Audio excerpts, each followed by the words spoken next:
The morning dew still clung to the grass when the silver ship touched down in the small town park.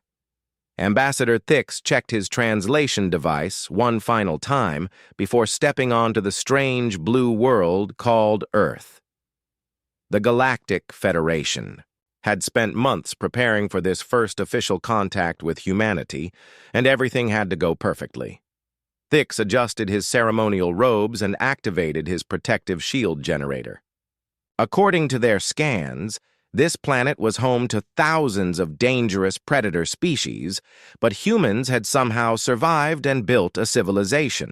The Federation scientists theorized that humans must possess incredible defensive technology, or perhaps some form of biological immunity to their world's natural threats. The first sign that something was wrong came when Thix spotted movement in the nearby bushes. His scanner immediately began flashing red warnings. A massive four-legged creature emerged, easily weighing 40 kilograms and equipped with powerful jaws lined with sharp white fangs. The beast's muscular frame and alert posture marked it as an apex predator. Thix reached for his emergency beacon, ready to call for immediate extraction. But then something impossible happened. A small human child, no more than 7 years old by Federation standards, came running toward the deadly creature with arms outstretched. Thix watched in horror, certain he was about to witness a tragic death that would doom diplomatic relations forever. "Buddy! There you are!" the child called out cheerfully. The monster's response defied every principle of predator behavior that Thix understood. Instead of attacking, the creature began making rhythmic movements with its tail and dropped into a play position. Its mouth opened to reveal those terrible fangs, but instead of roaring, it made happy panting sounds. The child threw her arms around the beast's neck, and it responded by licking her face with obvious affection. Thix stood frozen, his 3 hearts beating rapidly. His scanner continued to identify the creature as a Class A predator, capable of taking down prey many times its size. Yet here it was, displaying submission and genuine care toward what should have been easy prey. More humans began to appear, and with them came additional monsters. An elderly human male walked slowly down the path, accompanied by a smaller but equally dangerous-looking creature with pointed ears and a long snout. The beast walked calmly beside the human, occasionally looking up at him with what Thix could only describe as devotion. A woman jogged past, followed closely by a sleek predator with long legs built for chasing down fleeing prey. But instead of hunting, the creature seemed to be exercising alongside its human companion, matching her pace perfectly. When she stopped to rest, it sat down beside her and accepted water from her bottle. Thix activated his communicator with trembling appendages. "Command, this is Ambassador Thix. We have a situation. The humans appear to have domesticated their apex predators. Repeat, the humans are living in harmony with creatures that should be killing them." The response crackled through immediately. "Ambassador, please clarify. Are you saying the humans have enslaved these creatures?" "Negative, Command. The relationship appears to be voluntary. The predators seem genuinely attached to their human companions. I'm observing behavior patterns that suggest mutual affection and cooperation." Thix watched as a teenage human threw a small object across the park. One of the 4-legged beasts immediately gave chase, caught the object in its powerful jaws, and brought it back to the human. The teen praised the creature enthusiastically, and threw the object again. The monster's tail moved in what could only be described as joy. "How is this possible?" Thix whispered to himself. "These creatures should be territorial, aggressive, focused on survival and hunting. Instead, they're behaving like willing servants." His observations continued to challenge everything he thought he knew about natural behavior. A family group sat on a blanket sharing food with several different species of predators. The creatures waited patiently for their portions, showed no aggression toward each other, and seemed to understand complex commands from their human companions.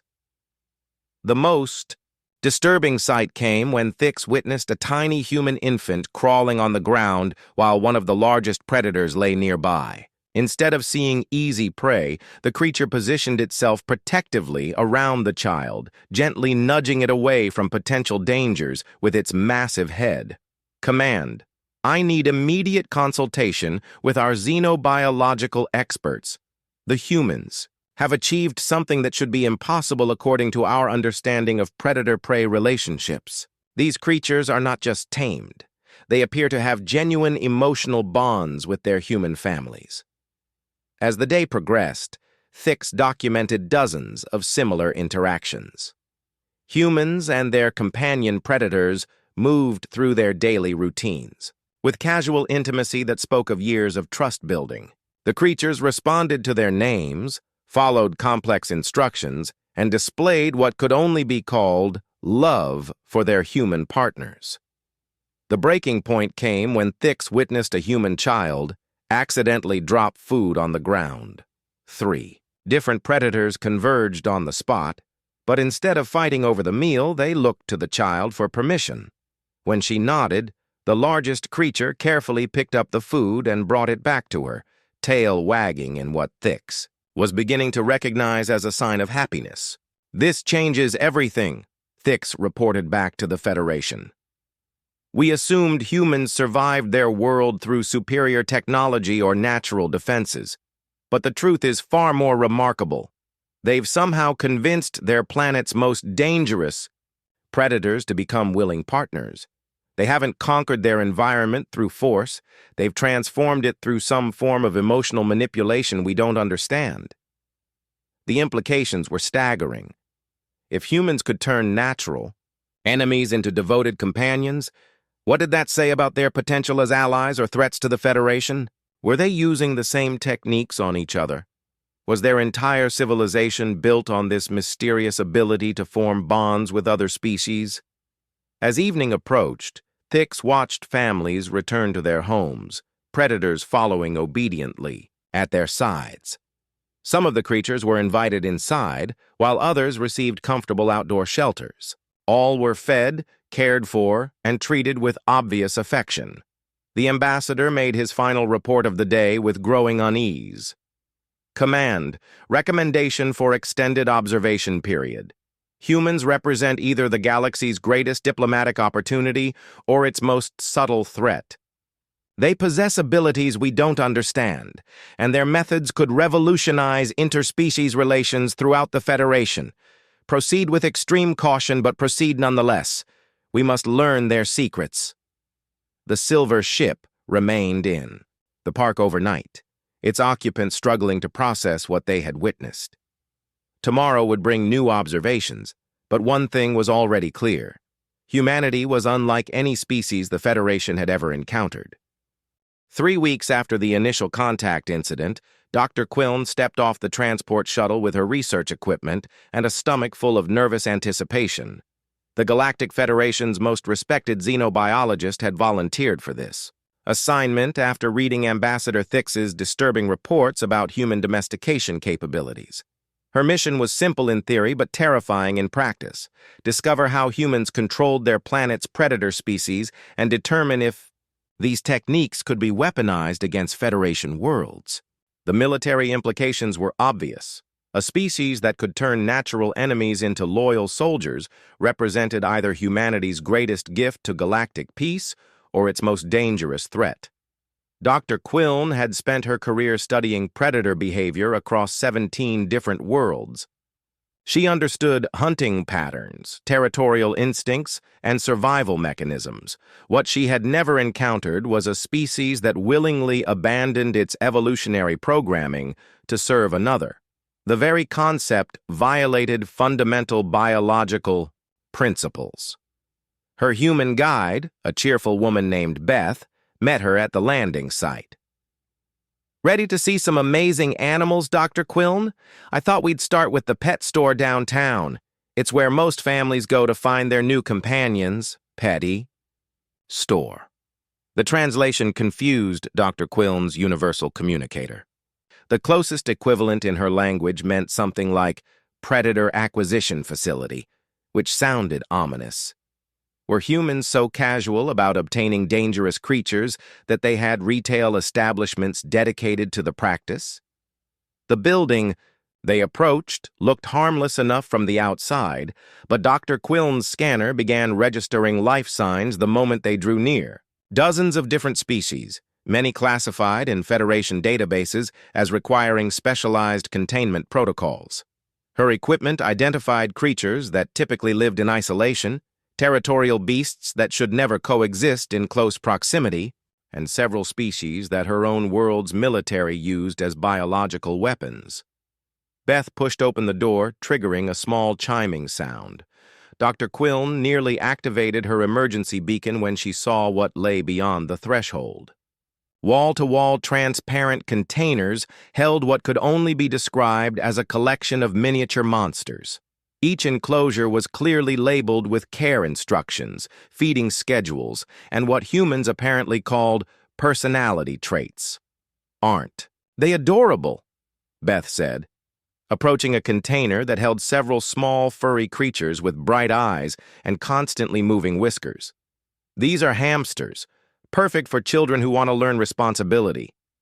Dr. Quillen's scanner identified the creatures as members of a species her people called tunneling deathworms. On her homeworld, similar animals were known for their ability to chew through metal and their tendency to explode in population numbers that could devastate entire ecosystems.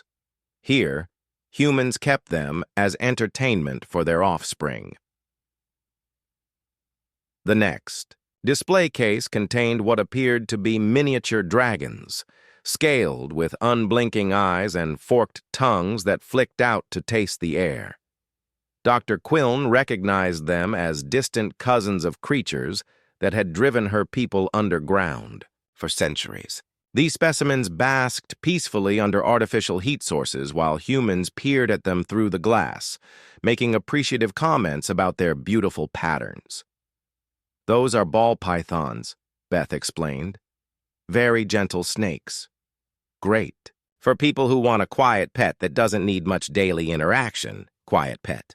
The creatures that had terrorized her ancestors were being marketed as low-maintenance companions. Dr. Quillen felt her worldview shifting as she moved deeper into the store. Each section revealed new impossibilities. Aquatic predators with razor-sharp teeth swam lazily in decorative tanks while human children pressed their faces against the glass in delight. Flying creatures that her people had used as symbols of death and destruction perched calmly on artificial branches, preening their feathers without showing any signs of aggression. The most disturbing section contained what humans called arachnids. Dr. Quillen's species had evolved specifically to fear creatures like these, with their multiple legs and venomous fangs. Yet here were dozens of specimens, each carefully housed and labeled with names like Chilean rose hair and Mexican red. Some were large enough to cover a human hand, but the store employee handling them showed no fear whatsoever. "This is Rosie," the employee said, allowing a massive specimen to crawl across her palm. "She's been with us for 2 years now, very docile, rarely bites, and she's great with kids who aren't afraid of spiders. Great with kids." These humans were actively introducing their young to creatures that should trigger every possible survival instinct. Dr. Quillen watched in amazement as a small boy approached the display case and asked intelligent questions about feeding habits and habitat requirements. He was learning to care for a creature that should have sent him running in terror. But the true scope of human domestication became clear when Dr. Quillen observed the purchasing process. A family approached the counter with a young creature that would grow to be a significant predator. Instead of negotiating for protective equipment or containment protocols, they discussed training classes and socialization techniques. They were planning to bring this creature into their home and teach it to coexist with their family. The transaction included bags of specialized food, toys designed for the creature's mental stimulation, and medical care instructions. The humans were committing to years of daily interaction with a being that evolution had designed to be their enemy. More shocking still, They seemed excited about the prospect. Dr. Quillen followed the family outside and watched them load their new pet into their vehicle. The creature showed no signs of distress or attempts to escape. Instead, it appeared curious about its new surroundings and responsive to the gentle sounds its new human family made. "How?" Dr. Quillen asked Beth. "How do you convince them to abandon their natural instincts?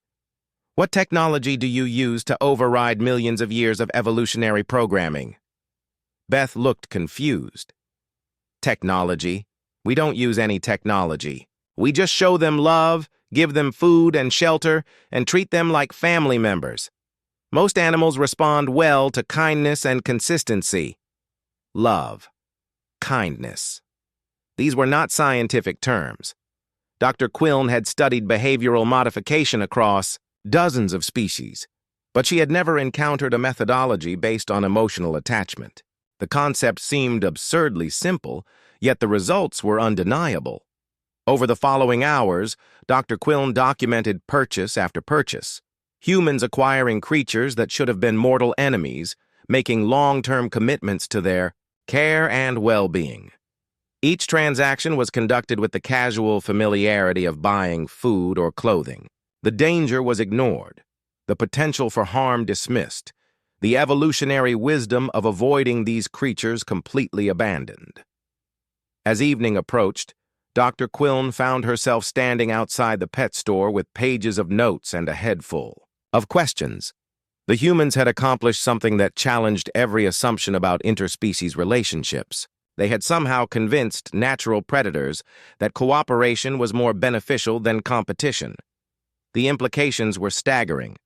If humans could form these bonds with creatures that should instinctively fear or fight them, what did that suggest? About their potential relationships with other intelligent species? Were they extending the same emotional manipulation techniques to their dealings with the Federation? Dr. Quillen activated her communicator for her evening report. Command. Initial observations complete. Human domestication appears to be based on emotional bonding rather than technological control. They seem to genuinely care for these creatures and expect that care to be reciprocated. Recommend extended study of human psychology and bonding mechanisms. This could change everything we understand about interspecies cooperation. The pet store closed for the night, but the questions it raised would keep Dr. Quillen awake for hours. Tomorrow, she would observe these creatures in their human homes, witnessing firsthand the impossible partnerships that defied everything she thought she knew about the natural world. The medical facility looked nothing like what Dr. Quillen expected from her briefings about human healthcare. Instead of the sterile, fortress-like structures used for treating dangerous creatures on other Federation worlds, this veterinary clinic welcomed both humans and their companion predators through the same entrance. The casual mixing of species that should have been separated by multiple containment barriers left her scanning equipment in a constant state of alarm. Dr. Quillen positioned herself in the waiting area, disguised as a visiting researcher studying human medical practices. What she witnessed over the next several hours would fundamentally challenge everything the Federation understood about interspecies relationships and the nature of what humans called compassion. The first case that caught her attention involved a middle-aged human male carefully carrying a container that held one of the most feared creatures in known space. Her scanner identified it immediately as a Terran arachnid, specifically what humans called a tarantula. On Dr. Quillen's home world, similar creatures were used in psychological warfare due to their ability to trigger primal fear responses in most intelligent species. The human, who introduced himself as Tom to the clinic, staff spoke in gentle, soothing tones to the container.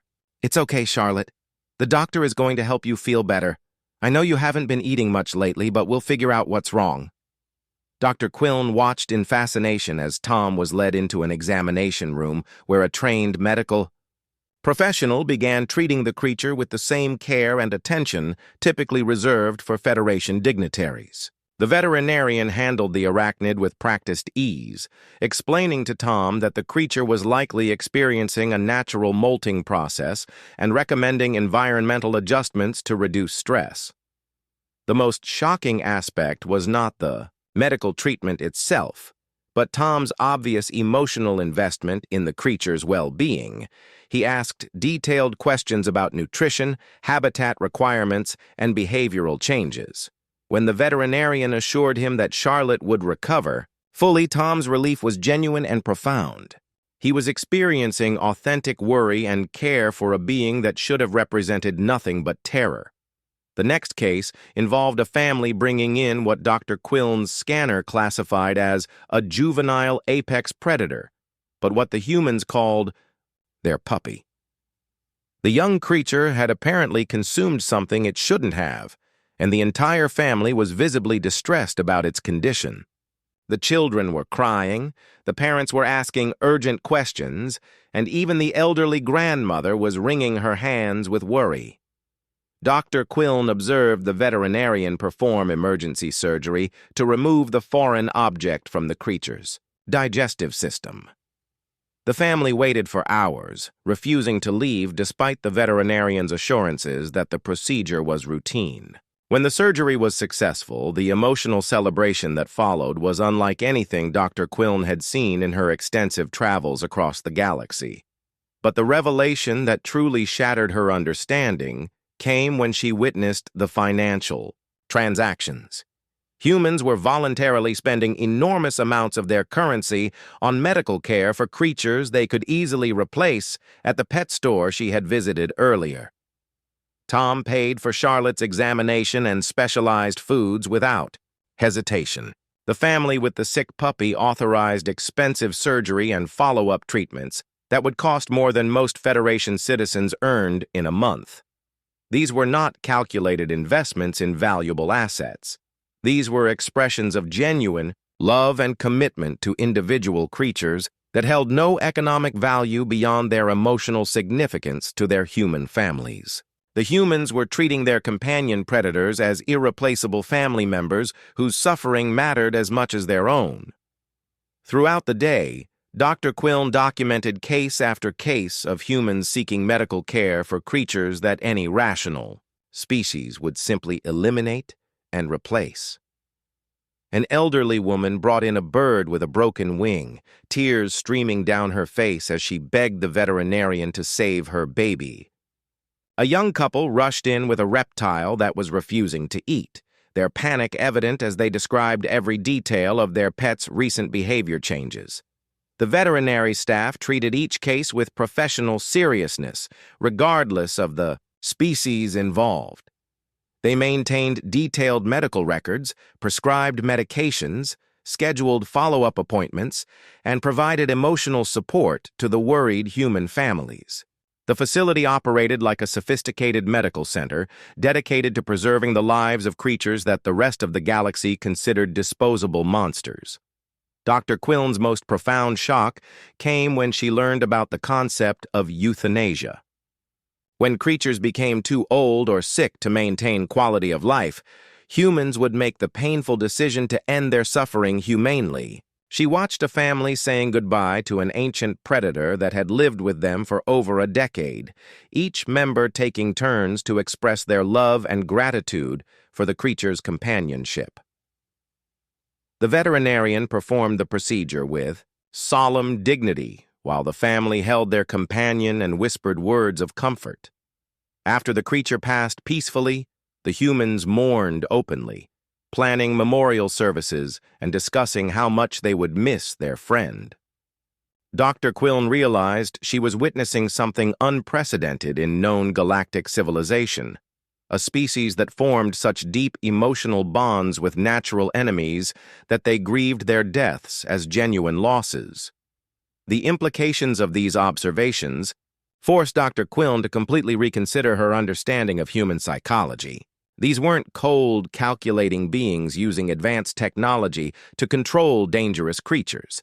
They were forming authentic emotional relationships based on mutual care and affection.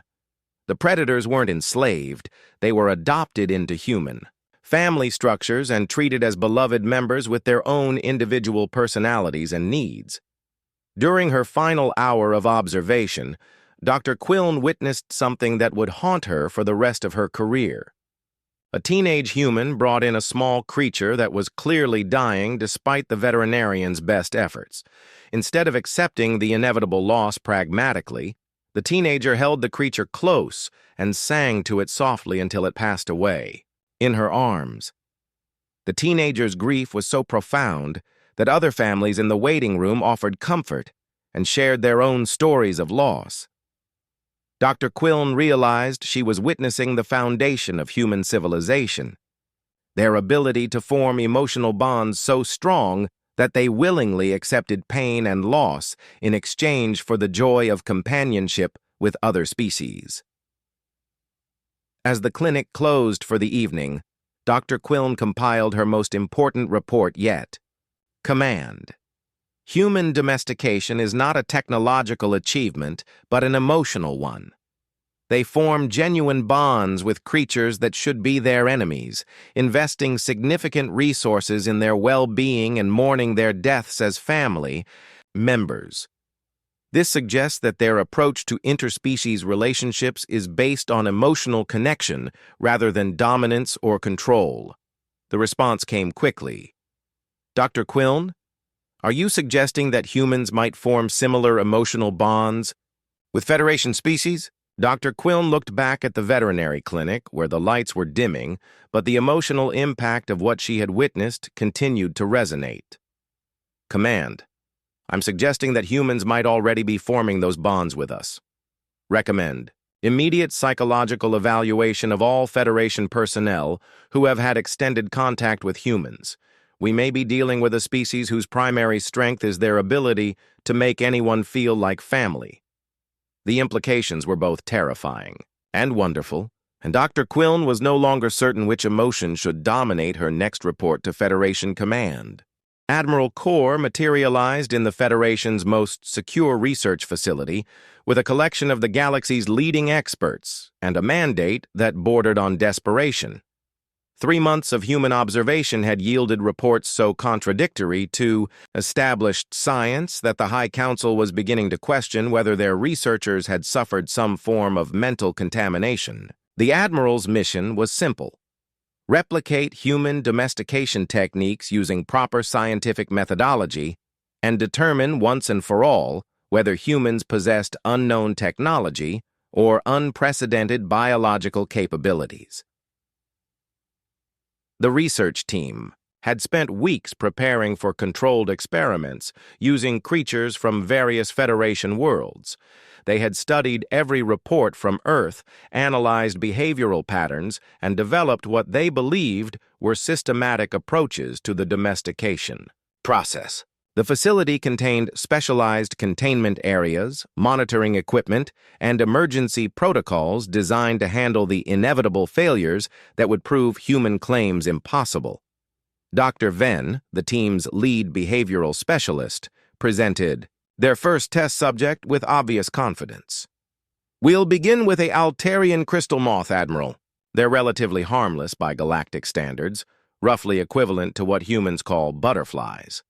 If human techniques work on any non-Terran species, it should be something this benign. The creature they brought forward was indeed beautiful, with translucent wings that caught the laboratory lighting and created rainbow patterns on the walls. However, Dr. Quillen's reports had not prepared them for the reality of attempting human bonding techniques. The researchers approached the containment unit with what they believed were appropriate offerings: food items, gentle sounds, and patient gestures they had observed humans using with their companions. The crystal moth's response was immediate and violent. Instead of the curious interest that humans seemed to inspire in their creatures, the moth began ramming itself against the containment barriers with enough force to crack the transparent aluminum. Its wings, beautiful moments before, now flashed, with warning colors that triggered evolutionary fear responses in half the research team. The creature's musical sounds, described in reports as soothing, became ear-piercing shrieks that forced everyone to cover their auditory organs. Emergency containment protocol, Admiral Core ordered as several researchers backed away from the increasingly agitated creature. Sedate it and return it to isolation housing. The team's second attempt involved what they considered an even safer choice.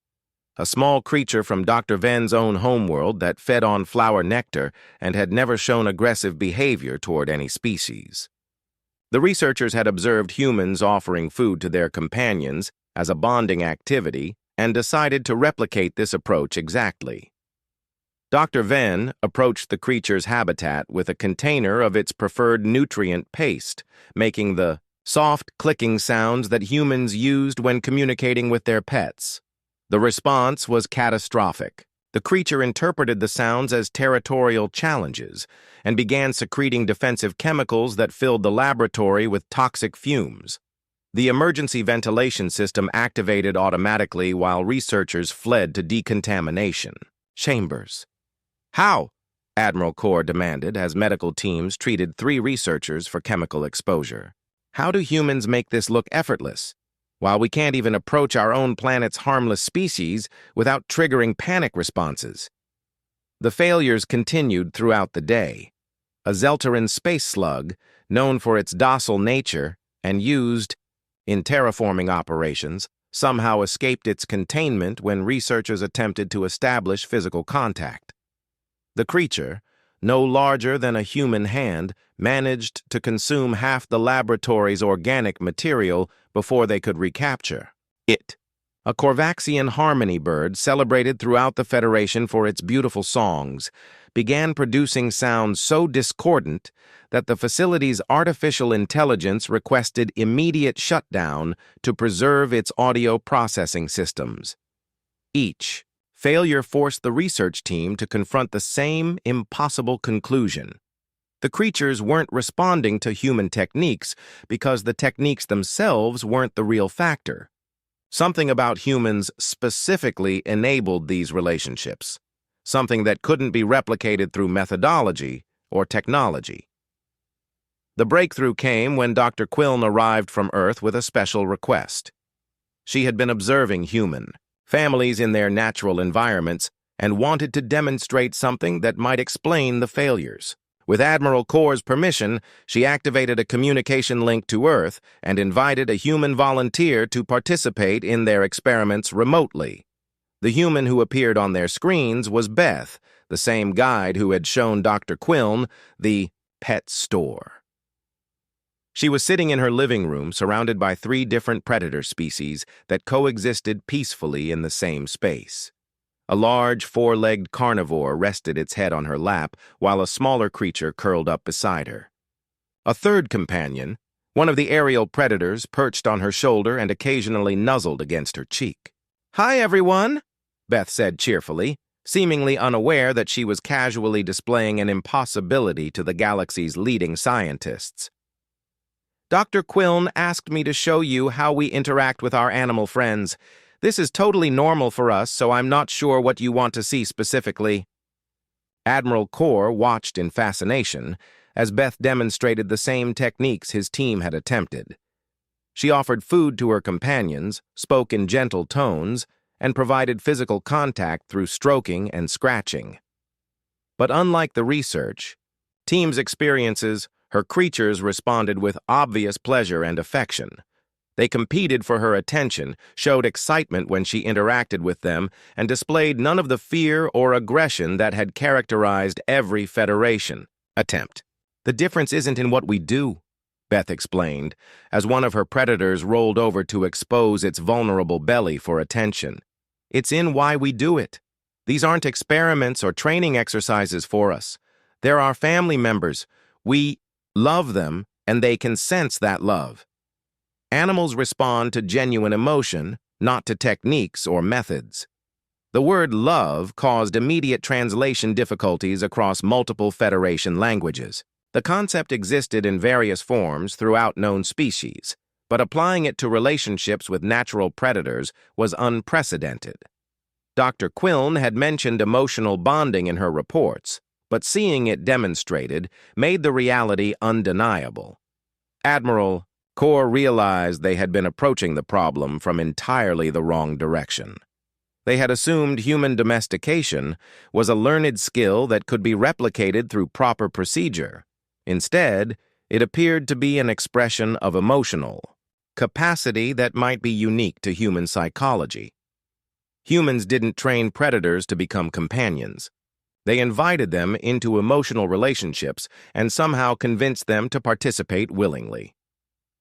The final experiment of the day proved this theory beyond doubt. Dr. Venn volunteered to attempt one more interaction, but this time he focused on genuinely caring about the creature's well-being rather than following established protocols. He approached a small Centaurian sand skipper with no agenda beyond wanting to understand the creature better and ensure its comfort. The result wasn't the dramatic success they had hoped for, but it wasn't the complete failure they had experienced earlier. The sand skipper showed curiosity about Dr. Venn's presence and allowed him to remain nearby without triggering defensive behaviors. When he offered food with genuine concern for the creature's hunger rather than as a training technique, it accepted the offering cautiously but without aggression. "It's not dramatic," Dr. Venn reported, "but it's progress. The creature seems to sense the difference between calculated interaction and genuine interest in its welfare." Admiral Core compiled his final report with a mixture of admiration and concern. Command: human domestication capabilities appear to be based on emotional authenticity rather than technological or biological advantages. They form genuine caring relationships with other species, and those species respond to the sincerity of that emotion. This suggests that humans might represent either our greatest allies or our most effective infiltrators, depending on their intentions toward the Federation. The research facility continued its experiments, but the focus had shifted from replicating human techniques to understanding human psychology. The galaxy was beginning to realize that they weren't dealing with a species that had mastered interspecies relationships through superior knowledge, but with beings whose emotional capacity allowed them to form bonds that transcended evolutionary programming. The implications would reshape diplomatic protocols throughout the Federation. But one question remained unanswered.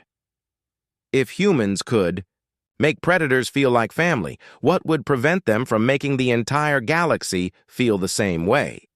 The Great Assembly Hall of the Galactic Federation had never hosted anything quite like the integration ceremony taking place on its ancient floors. Representatives from across known space gathered to witness humanity's official entry into galactic civilization, but what they saw challenged every assumption about interspecies relationships that had governed the Federation for millennia. Families from Earth moved through the ceremonial spaces, accompanied by their chosen companions, and the sight left seasoned diplomats speechless. Children walked hand in hand with creatures that Federation databases classified as Class A predators.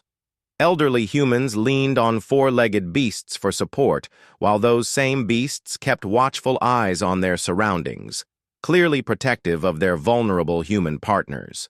Teenagers carried small predators in specialized containers, speaking to them in gentle tones and occasionally allowing them to emerge for brief interactions with curious Federation observers. Ambassador Thix, who had initiated First Contact 6 months earlier, found himself serving as an unofficial interpreter between terrified Federation representatives and bemused human families. His initial horror at human domestication had evolved into something approaching wonder, though he still flinched whenever one of their companion creatures moved too quickly. "Please understand," he explained to a group of Centaurian delegates who were huddled together watching a human child play with what appeared to be a miniature dragon, "the humans don't see these as monsters. To them, these creatures are family, members with individual personalities and emotional needs." The Centaurians remained unconvinced, especially when the child's pet breathed a small puff of flame while chasing a toy. The fact that the child laughed with delight rather than running in terror only increased their bewilderment. Dr. Quiln had positioned herself near the main entrance to document reactions as more human families arrived. Each group brought new impossibilities that sent ripples of amazement and fear through the assembled Federation representatives. A family from Australia carried containers holding creatures that Dr. Quiln's scanner insisted were deadly venomous species, yet the humans handled them with casual familiarity. An elderly couple from Canada had somehow convinced a massive predator with thick fur and powerful jaws to wear a colorful collar and respond to voice commands. The breakthrough moment came when a small crisis developed near the ceremonial platform. A young human girl accidentally dropped the container holding her companion creature, and the small predator found itself loose in a crowd of alien diplomats. The Federation security team immediately activated containment protocols, but before they could respond, something remarkable happened. The escaped creature, instead of attacking the nearest target or seeking shelter, began looking around anxiously for its human companion. When the girl called its name, the creature immediately ran toward her voice, navigating through legs and tentacles and various alien appendages to reach her side.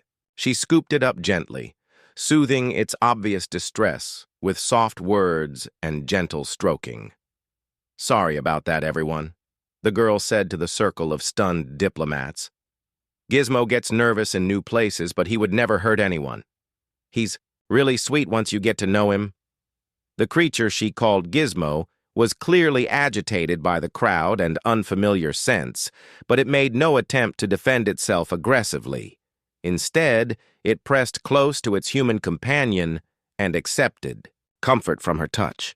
The sight of a natural predator seeking emotional support from what should have been its prey fundamentally challenged every Federation representative's understanding of natural behavior. Dr. Alex Martinez, humanity's lead diplomat for the integration ceremony, addressed the assembly with his own companion resting calmly at his feet. The creature was large enough to cause significant damage if it chose to, but it seemed more interested in observing the proceedings than in asserting dominance or defending territory.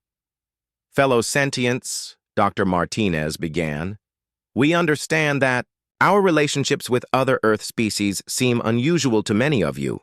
We're not using technology or coercion to control these creatures. We're offering them partnership, companionship, and care in exchange for their friendship and loyalty. It's a voluntary relationship based on mutual benefit and emotional connection." The key demonstration that followed would be discussed in Federation archives for generations. Dr. Martinez asked for volunteers from the audience to participate in a controlled interaction with human companion animals. After significant hesitation, Ambassador Thix stepped forward, followed by Dr. Quiln and several other researchers who had studied human domestication. The human family that volunteered for the demonstration brought forward their elderly companion, a creature that had lived with them for over a decade. The animal was clearly past its prime hunting years, but still possessed the physical capabilities to cause harm if it chose to. Instead, it approached the nervous Federation representatives with what could only be described as gentle curiosity. Under careful human supervision, Ambassador Thix extended one trembling appendage toward the creature. The animal sniffed his alien scent carefully, then gently pressed its head against his hand in what humans called asking for pets. Thix's 3 hearts nearly stopped when he realized the creature was requesting affection from him, a complete stranger from another world. "Just move your hand gently along his head," the human family coached. "He likes it when you scratch behind his ears." The moment when Ambassador Thix first stroked the creature's fur would mark a turning point in galactic history. The animal's obvious pleasure at receiving attention from an alien species demonstrated that the human gift for forming interspecies bonds could extend beyond Earth's natural boundaries. The creature showed no fear or aggression toward Thix's unfamiliar appearance or scent. Instead, it seemed to understand that he was a friend of its human family and therefore worthy of trust. Dr. Quiln documented the interaction with growing excitement. The emotional programming appears transferable, she whispered into her recorder. The creature is applying social behaviors learned through human interaction to its first contact. With Federation species, it's treating us as potential pack members rather than threats. The ceremony continued with more demonstrations of human-animal partnerships, but the real transformation was happening in the minds of Federation observers. They were witnessing something that their science had declared impossible: voluntary. Cooperation between species that should have been natural enemies, based entirely on emotional bonds rather than biological programming. The most profound moment came when the Federation's Council of Elders officially welcomed humanity into galactic civilization. As the formal words were spoken, hundreds of human families stood with their companion creatures in a display of interspecies harmony that represented a new paradigm for galactic relations. Children held small predators that should have terrified them. Adults shared space with creatures that should have challenged them for dominance. Elderly humans received support from beings that should have seen them as easy prey. But the ceremony's true impact became clear during the reception that followed. Federation representatives who had initially maintained careful distance from human families began approaching with cautious curiosity. Some asked permission to observe the creatures more closely. Others inquired about the possibility of establishing similar relationships with species from their own worlds. A young Altarian diplomat named Zith approached the human family with the elderly companion that Ambassador Thix had petted earlier. "Would it be possible," she asked hesitantly, "for me to learn how you communicate with your friend? We have creatures on my world that we've always feared, but watching this makes me wonder if we've been missing opportunities for cooperation." The human response was immediate and enthusiastic. They began explaining the basics of animal behavior, the importance of patience and consistency, and the fundamental principle that genuine care and respect formed the foundation of all successful interspecies relationships. They offered to share their knowledge freely, with no expectation of payment or political advantage. Dr. Quillen realized she was witnessing the birth of something unprecedented in galactic history. The humans weren't just joining the Federation as another member species. They were fundamentally changing how the Federation understood relationships between different forms of life.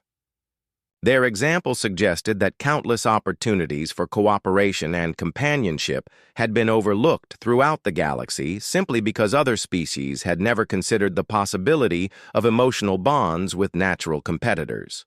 The implications extended far beyond animal domestication. If humans could form genuine caring relationships with creatures that evolution had designed to be their enemies, what did that suggest about their potential for resolving conflicts between intelligent species? Their approach to diplomacy seemed to be based on the same principles they applied to their animal companions: patience, consistency, genuine care for others' well-being, and the belief that emotional connections could overcome biological programming. As the reception drew to a close, Ambassador Thix found himself sitting beside the same human child whose interaction with her pet had first shocked him during initial contact. The creature was resting peacefully nearby, occasionally opening one eye to check on its surroundings before settling back into comfortable sleep. "How did your people learn to do this?" Thix asked the child. "How did you convince them to trust you instead of fighting you?" The child considered the question with the seriousness that humans often applied to profound topics. "I think we just decided that having friends was better than having enemies," she said simply. "And when you're really nice to someone for long enough, they usually decide to be nice back, even if they're different from you." The wisdom in those words would reshape Federation philosophy for generations to come. The humans had achieved something that seemed impossible, not through superior technology or evolutionary advantages, but through a simple choice to extend friendship instead of fear to the unknown. They had looked at their planet's predators and decided to offer companionship rather than conflict. The integration ceremony officially ended with the signing of documents that granted humanity full membership in the Galactic Federation But the real transformation was just beginning. Plans were already being made for the establishment of interspecies cooperation research centers on Federation worlds. Human families had volunteered to serve as teachers and advisors for other species, interested in developing better relationships with the creatures they shared their planets with. 6 months later, the first intergalactic pet therapy center opened on the Federation capital world. Ambassador Thix served as its honorary director, a position he had never imagined accepting. When he first witnessed human domestication capabilities, the center's mission was simple: help Federation citizens overcome their evolutionary fears by observing and learning from the impossible bonds between humans and their chosen family of companions.